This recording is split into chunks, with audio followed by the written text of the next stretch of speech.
Hai dan Assalamualaikum warahmatullahi wabarakatuh. Nama saya Ainur Farisha binti Muhammad Shahizam dan nombor matrik 268098 daripada kumpulan B bernama meja 54. Tajuk cadangan penyelidikan yang telah saya pilih ialah faktor yang mempengaruhi pembelian atas talian dalam kalangan pelajar program ekonomi SCFB Universiti Utara Malaysia UUM. Bab 1. Pengenalan. Perniagaan didefinisikan sebagai kegiatan berjual beli untuk mendapatkan keuntungan berdasarkan Kamus Dewan Bahasa edisi keempat. Seterusnya, perniagaan ini adalah pertukaran barang atau perkhidmatan dengan wang untuk tujuan mendapatkan keuntungan atau sebarang bentuk faedah menurut Zumilah Zainal Aludin tahun 1999.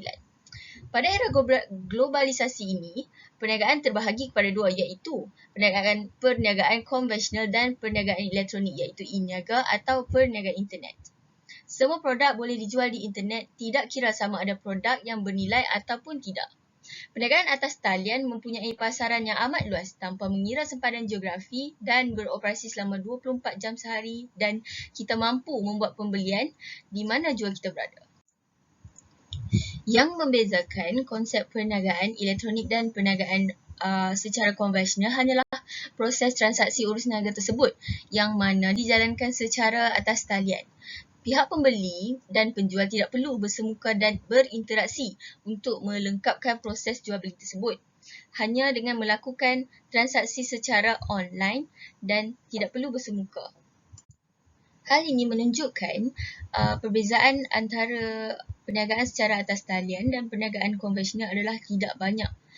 Hanya berbeza apabila melakukan transaksi untuk pembayaran dan juga penerima barangan.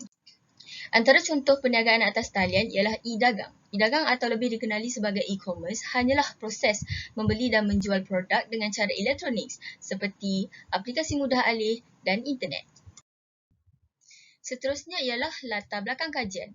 Pembelian atas talian semakin mendapat tempat di hati masyarakat di Malaysia, khususnya mahasiswa. Kemudahan ini amat sesuai bagi golongan mahasiswa yang mempunyai kekangan masa untuk keluar bagi mendapatkan keperluan dan membeli belah. Berbanding dengan pembelian secara konvensional yang memerlukan seseorang individu untuk hadir ke kedai bagi mendapatkan barangan ataupun keperluan yang diperlukan. Hal ini menyebabkan mahasiswa untuk lebih mudah untuk mendapatkan keperluan mereka pada bila-bila masa walaupun mereka busy dengan kerja khusus dan sebagainya. Namun begitu, pelbagai risiko yang perlu diambil kira seperti barang yang diterima tidak seperti yang dijantakan seperti salah saiz, warna, tekstur, kualiti dan sebagainya. Hal ini kerana kita tidak dapat melihat secara nyata barangan yang kita hendak beli secara mata kasar dan kita hanya dapat melihat melalui gambar yang dipaparkan di platform yang disediakan. Seterusnya, barangan yang kondisinya rosak dan tidak berfungsi apabila sampai kepada kita. Selain itu, barangan yang tidak sampai sedangkan bayaran telah dilengkapkan. Seringkali kita mendengar mengenai kes-kes penipuan jual beli secara atas talian yang membabitkan pengguna tidak kira umur, bangsa dan keturunan. Kajian ini dilakukan bagi mengenal pasti faktor yang mempengaruhi pembelian secara atas talian di kalangan mahasiswa pelajar ekonomi SCFB Universiti Utara Malaysia UUM walaupun pelbagai risiko yang perlu diambil kira. Kajian ini merangkumi aspek ekonomi dan sosial. Dari aspek ekonomi, pelajar boleh menjimatkan wang saku mereka dengan membuat perbandingan dan dalam membuat perbelanjaan, membeli keperluan dan sebagainya. Hal ini dapat menjimatkan kos perbelanjaan di universiti yang semakin meningkat.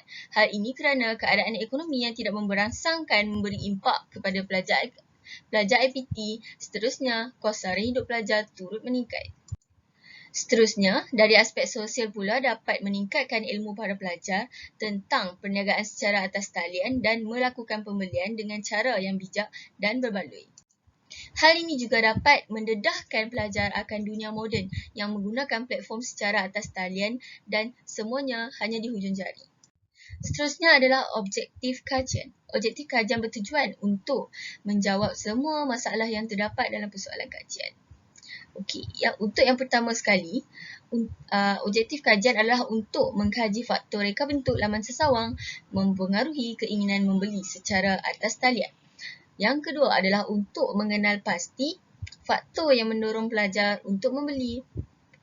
membeli barangan secara atas talian. Dan yang terakhir adalah untuk mengkaji jenis barang yang dibeli secara atas talian oleh para pelajar.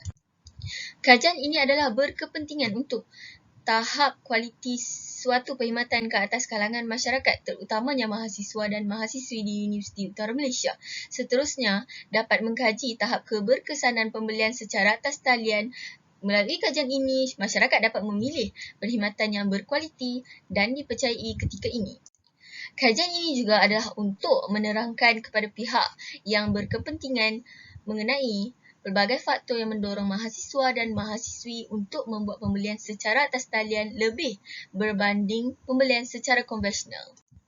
Tambahan pula, kajian ini juga dapat memupuk minat mahasiswa untuk melakukan perniagaan secara atas talian bagi menambah pendapatan sampingan untuk perbelanjaan harian. Hal ini kerana kajian ini menunjukkan keberkesanan pembelian secara atas talian dalam kalangan pelajar pada masa kini.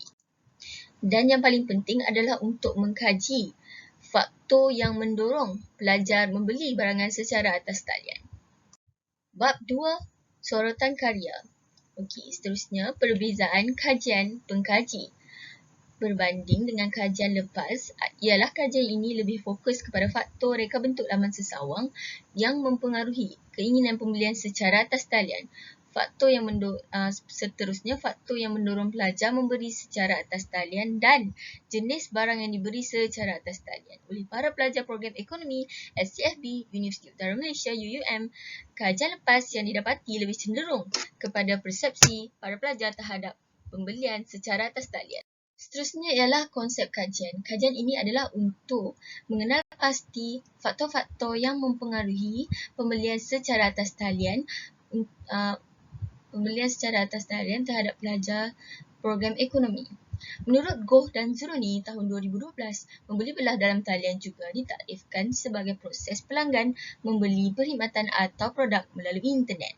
Pelanggan menggunakan internet sebagai platform untuk mereka memilih produk yang mereka mahu membeli dan membelinya melalui perbankan dalam talian. Kerana ramai orang melakukan perniagaan menjual produk dalam talian di sana. Di internet, terdapat banyak laman web, blog dan rangkaian sosial lain yang menyediakan perkhidmatan atau menjual pelbagai produk seperti pakaian, alat tulis, aksesoris, makanan, buku dan banyak lagi. Dengan pelbagai produk yang dijual oleh perniagaan di internet, ramai pelanggan yang tertarik untuk membeli produk dalam talian hari demi hari. Seterusnya, bab 3, metodologi kajian. Dalam bahagian metodologi kajian, pengajar akan merungkai dengan lebih mendalam tentang kajian yang dilaksanakan. Kajian ini akan mengandungi hipotesis, kajian yang diberi tindak balas, sebab dan kesan antara pemulihan ubah, teknik kajian seperti kaedah pengumpulan data, kaedah menganalisis maklumat dan data. Selain itu, penjelasan ini juga dikaitkan dengan instrumen kajian seperti peralatan untuk melaksanakan kajian, skop yang meliputi sasaran kajian dan kesimpulan bagi bab 3 ini.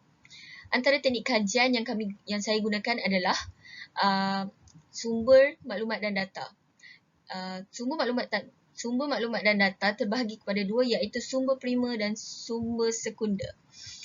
Sumber primer penyelidikan secara kualitatif untuk mengumpulkan maklumat dan data melalui kaedah soal sidik dan pemerhatian. Bagi sumber sekunder pula, bahan kajian diperoleh daripada jurnal ataupun artikel.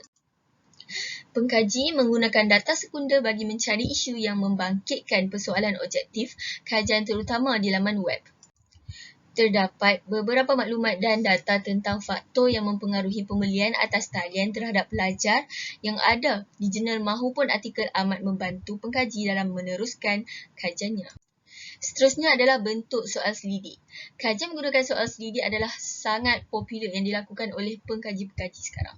Hal ini kerana soal selidik merangkumi bidang yang luas dan mudah untuk dirangka. Selain itu, soal selidik tidak memerlukan kos yang tinggi untuk dijalankan. Melalui kajian ini, pengkaji menggunakan responden dalam kalangan pelajar SFB di kawasan kajian Universiti Utara Malaysia UUM. Melalui soal selidik, identiti responden dapat dirasakan. Soal selidik ini diedarkan kepada pelajar ekonomi SAB sahaja tanpa mengira umur, bangsa dan agama. Pengumpulan data primer melalui bentuk soal selidik adalah cara ringkas untuk mendapatkan maklumat. Oleh itu, satu set boras selidik telah dibentuk untuk kajian ini. Soal selidik mengandungi siri soalan yang bertujuan untuk mengumpul maklumat dan data kajian. Terdapat dua bentuk soal selidik iaitu terbuka dan tertutup. Ia juga terbahagi kepada tiga bahagian iaitu bahagian A, bahagian B dan bahagian C. Okey, soalan di bahagian A meliputi soalan berkenaan dengan demografi dan latar belakang responden semestinya, manakala di bahagian B ialah responden ditanya mengandungi faktor reka bentuk laman sesawang dapat mempengaruhi pembelian secara atas talian. Kemudian pada bahagian C pula, pengkaji dapat menganalisis faktor-faktor yang mempengaruhi pembelian secara atas talian terhadap pelajar. Tambahan pula, responden juga ditanya tentang jenis barangan yang dibeli secara atas talian oleh para pelajar yang menandakan jawapan mereka di kotak yang disediakan bagi soal selidik tertutup dan ruangan yang disediakan bagi soal selidik terbuka. Semasa menjawab soalan selidik ini, responden dikehendaki untuk memilih jawapan dengan jujur supaya pengkaji dapat menganalisis dengan mudah. Seterusnya ialah mengumpul maklumat dan data.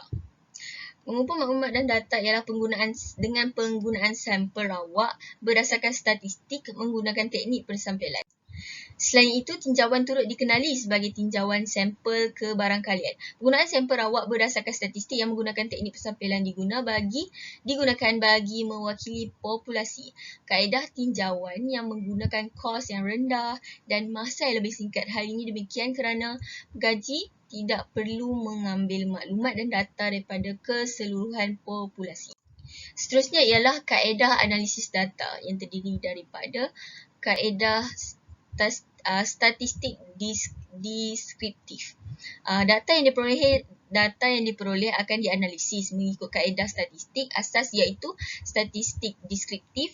Statistik deskriptif adalah satu kajian yang mempersembahkan maklumat dan data dalam bentuk jadual, raja, carta pie bar atau aliran dan gambar dan juga gambar plan lokasi atau sebagainya. Serta komponen-komponen statistik yang minimum, median dan juga mean, median dan mode. Pengkaji menggunakan analisis statistik deskriptif untuk melihat peratusan responden yang membuat pembelian secara atas talian. Seterusnya ialah kawasan kajian. Pengkaji telah memilih Universiti Utara Malaysia UUM sebagai lokasi yang untuk menjalankan kajian. Melalui kajian ini, pengkaji hanya memfokuskan ke atas pelajar ekonomi SCFB yang membuat pembelian secara atas talian. Pemilihan kawasan kajian ini adalah bersesuaian bagi memudahkan pengkaji mengumpul maklumat dan data secara langsung dari sumber serta memudahkan penganalisis dijalankan dengan tepat. Kesimpulan bagi kajian ini adalah pembelian secara atas talian sememangnya amat mudah dan menyenangkan urusan pembelian barangan masyarakat. Hal ini kerana mereka mampu membeli barangan secara atas talian mengikut selera dan kemampuan mereka. Barangan yang dibeli pula adalah terdiri daripada pelbagai jenis. Pelbagai media juga boleh digunakan untuk mencari barangan yang mereka mahu. Kajian mendapati bahawa pembelian secara atas talian memang didorong oleh beberapa faktor yang boleh dikenal pasti. Justru adalah harapan pengkaji hasil kajian ini dapat memberikan pendedahan yang mendalam kepada orang ramai tentang barang-barang yang boleh dibeli, media yang sering digunakan serta faktor-faktor pembelian secara atas talian yang dilakukan. Sekian itu sahaja daripada saya. Terima kasih.